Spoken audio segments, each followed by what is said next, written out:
Biological theories of crime causation. Biological and environmental explanations.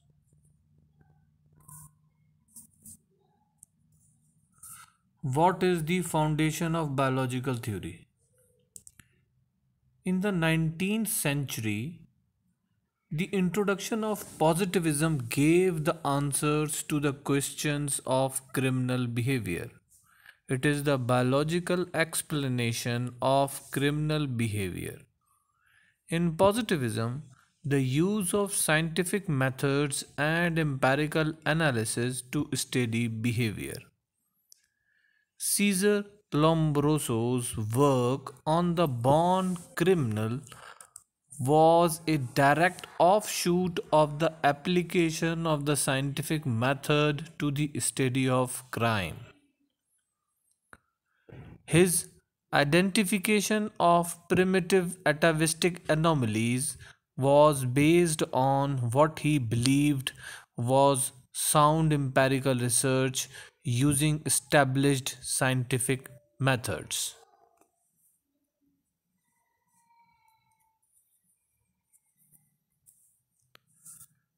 Today, Lombroso's research method has been discredited on the following grounds.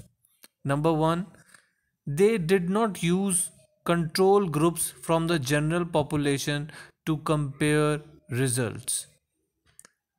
Number two, many of the traits they assumed to be inherited are not really genetically determined.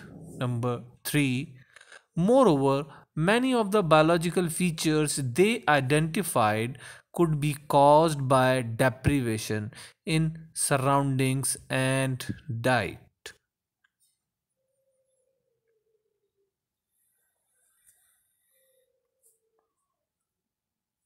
In later writings, even Lombroso admitted that the born criminal was just one of many criminal types. Because of these deficiencies, the validity of individual oriented explanations of criminality became questionable and for a time passed from the criminological mainstream. Definitions. Number one, positivism.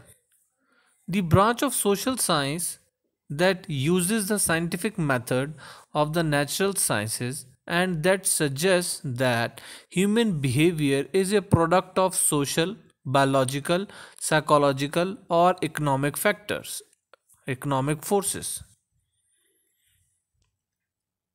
Number two, atavistic anomalies. According to Cesar Lombroso, the primitive physical characteristics that distinguish born criminals from the general population. In Lombrosian theory, characteristics of criminals are throwbacks to animals or primitive people. What is the impact of sociobiology? Biological explanations of the crime fell out of favor in the early 20th century. During this period, criminologists became concerned about the social influences on crime, such as the neighborhood, peer groups, family life, and social class status. The work of biocriminologists was viewed as methodologically unsound and generally invalid. In the 1970s, the publication of Sociobiology by E. O. Wilson, the biological basis for crime, once again emerged in the limelight. Sociobiology differs from earlier theories of behavior in that it stresses that biological and genetic conditions affect the perception and learning of social behaviors, which in turn are linked to existing environmental structures. Sociobiologists view the gene as the ultimate unit of life that controls all human destiny. While the environment and experience do have an impact on behavior, most actions are controlled by a person's biological machine. Sociobiologists view biology, the environment, and learning as mutually interdependent factors. Problems in one area can be altered by efforts in another. For example, people suffering from learning disorders can be given special tutoring to improve their reading skills. In this view, then, people are biosocial organisms whose personalities and behaviors are influenced by physical as well as environmental conditions. Criticism of sociobiology. It is methodologically unsound and socially dangerous. It has had a tremendous effect on reviving interest in finding a basis for crime and delinquency. Because if biological, genetic makeup controls all human behavior, it follows that it should also be responsible for determining whether a person chooses law violating or conventional behavior.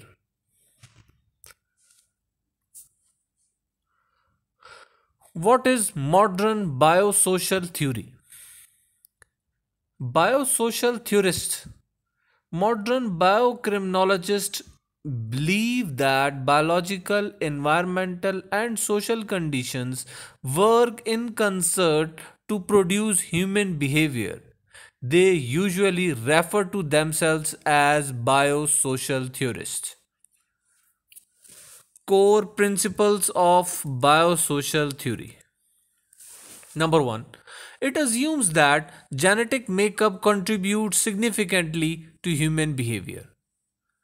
Biosocial theorists do not assume that all humans are born with equal potential to learn and achieve equipotentiality, and that therefore thereafter their behavior is controlled by social forces. Another critical focus of number 2, another critical focus of biosocial theory is the importance of brain functioning, mental processes, and learning. Social behavior, including criminal behavior, is learned. Each individual organism is believed to have a unique potential for learning. The physical and social environment interact to either limit or enhance an organism's capacity for learning. Number 3, some but not all biosocial theorists also believe that behavior is influenced by instinctual drives. Instincts are inherited, natural, and unlearned dispositions that activate specific behavior patterns designed to reach certain goals. For example, people are believed to have a drive to possess and control other people and things.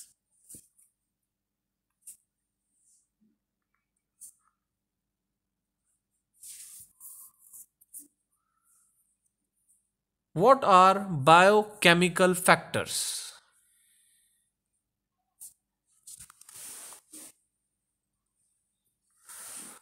Biochemical factors such as those produced by diet, environmental conditions, and allergies control and influence violent behavior.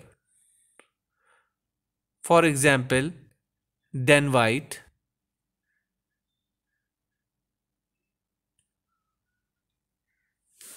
the confessed killer of San Francisco Mayor George Moscone and City Councilman Harvey Milk, claimed his behavior was precipitated by an addiction to sugar laden junk food.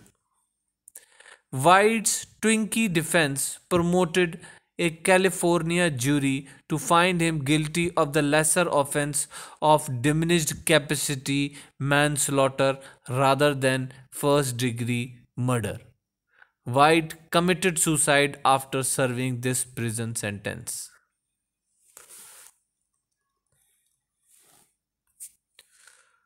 What are the chemical and mineral factors? Vitamin deficiency. If people with normal needs do not receive the appropriate nutrition, they will suffer from vitamin deficiency. Vitamin dependency. If people have genetic conditions that cause greater than normal needs for certain chemicals and minerals, they are said to suffer from vitamin dependency.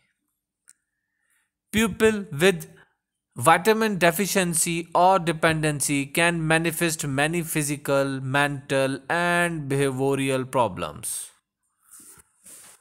Research conducted over the past decade shows that the dietary inadequacy of certain chemicals and minerals, including sodium, potassium, calcium, amino acids, monoamines, and peptides, can lead to depression, mania, cognitive problems, memory loss, and abnormal sexual activity. Research studies examining the relationship between crime and vitamin deficiency and dependency have seemed to find a close link between antisocial behavior and insufficient quantities of some B vitamins, B3 and B6, and vitamin C. Schizophrenics and children with learning and behavior disorders are dependent on vitamin B3 and B6. Diets high in sugar and carbohydrates have been linked to violence and aggression. Some of the research efforts include linking sugar intake to emotional, cognitive, and behavioral performance.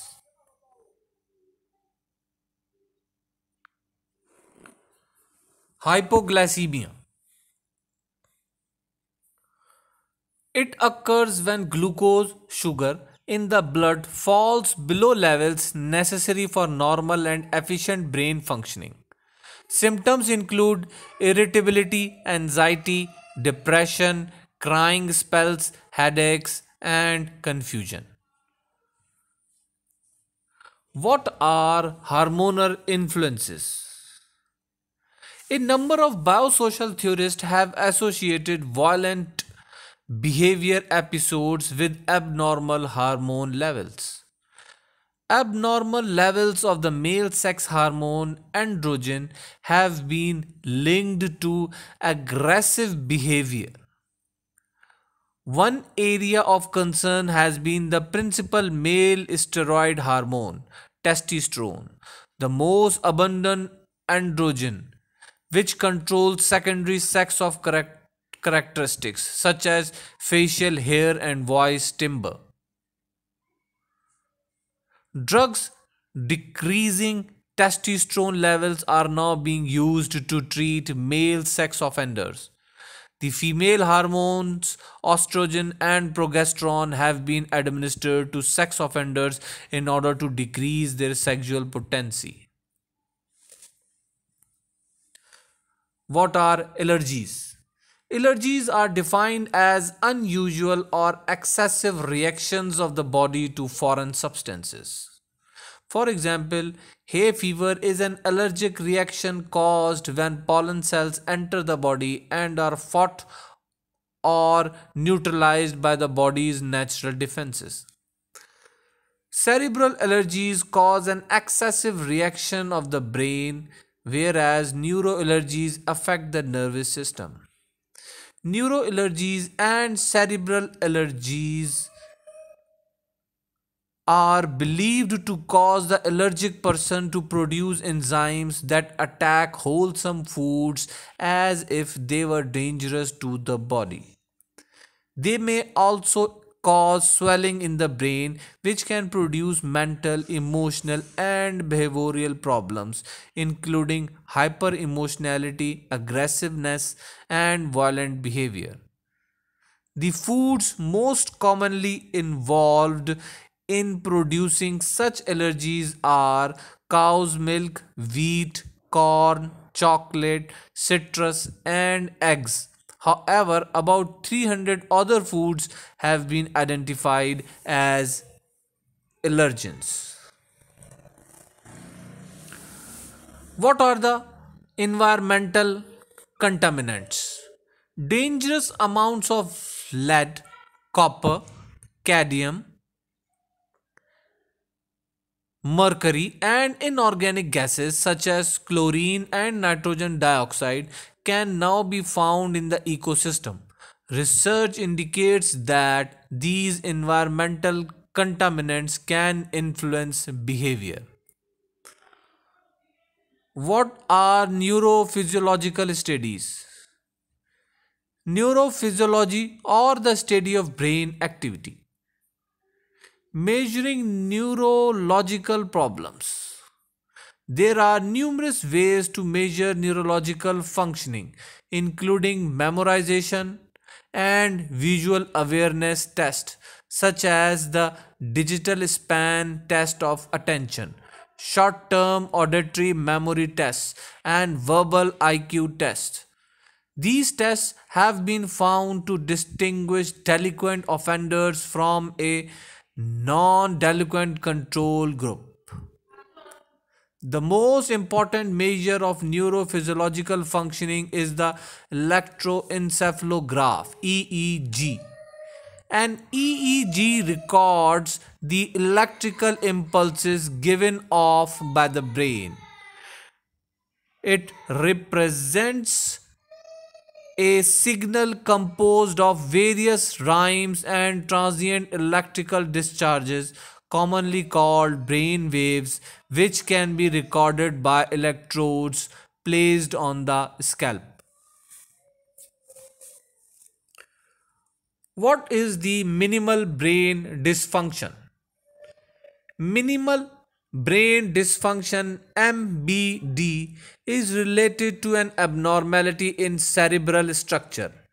It has been defined as abruptly appearing maladaptive behavior that interrupts the lifestyle and life flow of an individual. Minimal brain dysfunction has been linked to serious antisocial acts, an imbalance in the urge control mechanisms of the brain, and the chemical abnormalities. For example, dyslexia, visual perception problems, hyperactivity, poor attention span, temper tantrum, and aggressiveness. This form of disorder is considered an important cause of such behavior as wife beating, child abuse, suicide, aggressiveness, and motiveless homicide. What is brain chemistry? Recent research has suggested that the brain and neurological system can produce natural or indigenous opiates, which are chemically similar to narcotics, opium, and morphine. It has been suggested that the risks and thrills involved in crime cause the neurosystem to produce increased amounts of these natural narcotics. The result is an elevated mood state, perceived as an exciting and rewarding experience that acts as a positive reinforce to crime. The brain then produces its own natural high as a reward for risk taking behavior. While some people achieve this high by rock climbing and skydiving, others engage in crime or crimes of violence. It has long suspected that obtaining thrills is a motivator of crime. What are the genetic influences? Richard Dugdale and Arthur Estabrook believed that criminality ran in families. Jukes and Kallikaks, they work and research on these two families. Modern biosocial theorists are still interested in genetics. If some human behaviors are influenced by heredity, why not antisocial tendencies?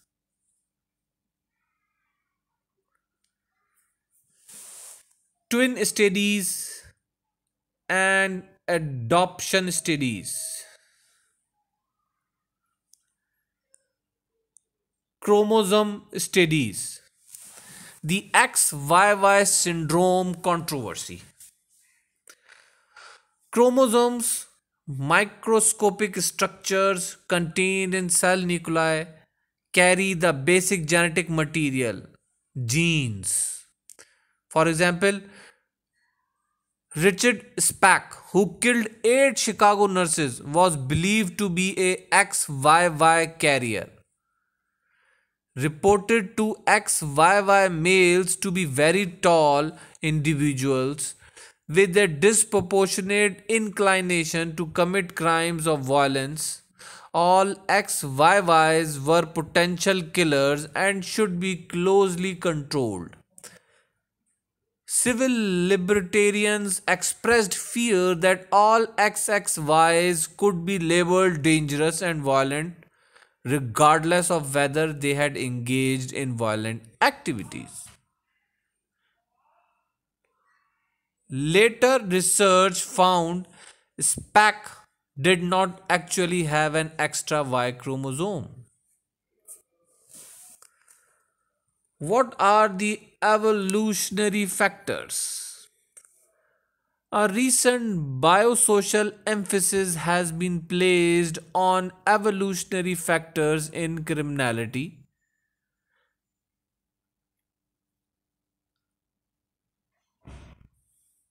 As a civilization has evolved, certain traits and characteristics have become ingrained in the human personality.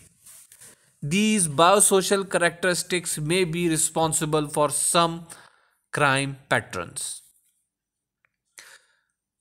Evaluation of the biosocial perspective. Critics suggest number one, they are racist and dysfunctional. Number two, lack of empirical testing. Number three, our review leads us to the inevitable conclusion that current genetic research on crime has been poorly designed, ambiguously reported, and exceedingly inadequate in addressing the relevant issues.